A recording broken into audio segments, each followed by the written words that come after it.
So here's now the instrument.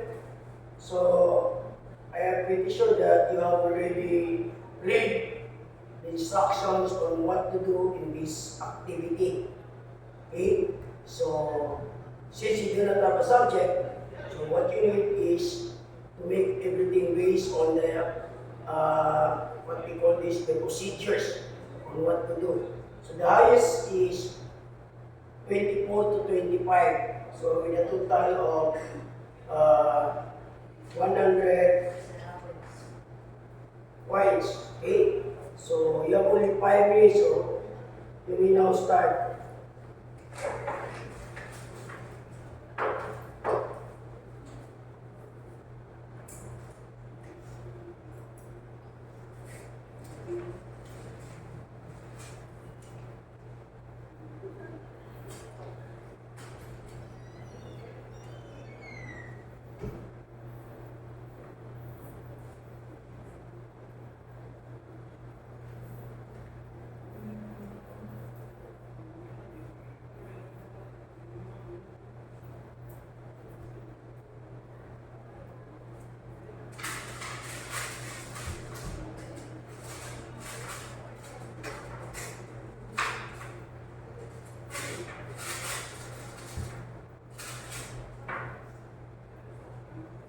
So this is the new one.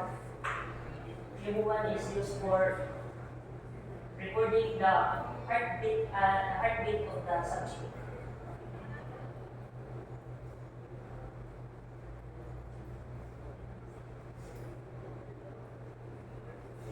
Next, I will install the new. The function of new 2 is to record the breathing of the subject.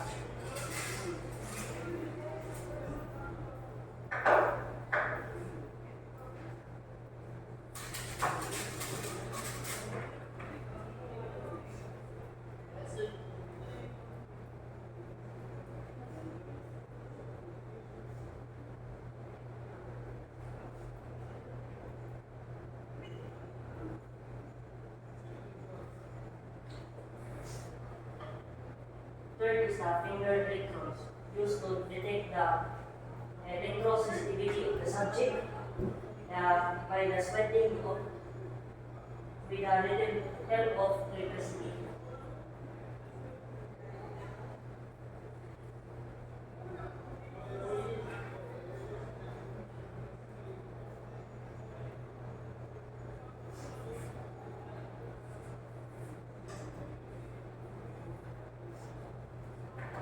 And finally, the cardiograph. The first is the pump valve. Will put pressure in the subject.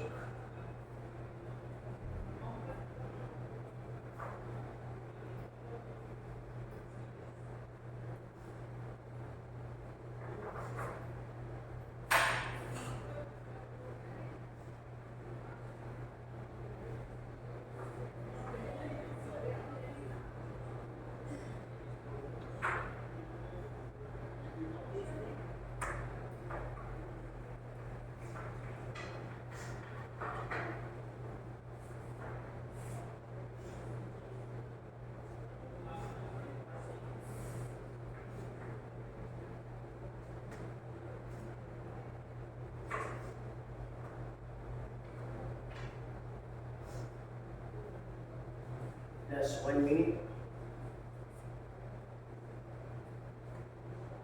Are you through? We're done. So what is the legal requirements of the polygraph? The legal requirements of polygraph is the subject agreed to the subject agreed to undergo polygraph examination, since it's not compulsory but voluntary.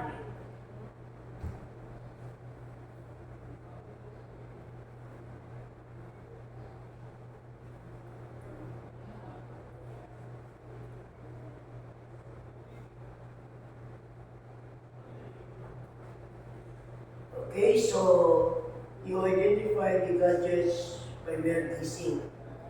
So you cannot say that the gadget is new one without first having attaching to the model. So how did you know that it's a new one? And in fact, you only identify it's a new one, but after you identify that, that's only the time that you attach, so meaning that it's improper. Second is, you did not emphasize where to attach the gadget to the body of the subject, especially the cardiogram, the finger electrodes, and the pneumo. And then you are improperly discuss the functions of every gadget. So instead of giving you 75, since and then the legal issue was not answered, so therefore instead of giving you 75, I give you 80. Okay? So yan yung una before you fall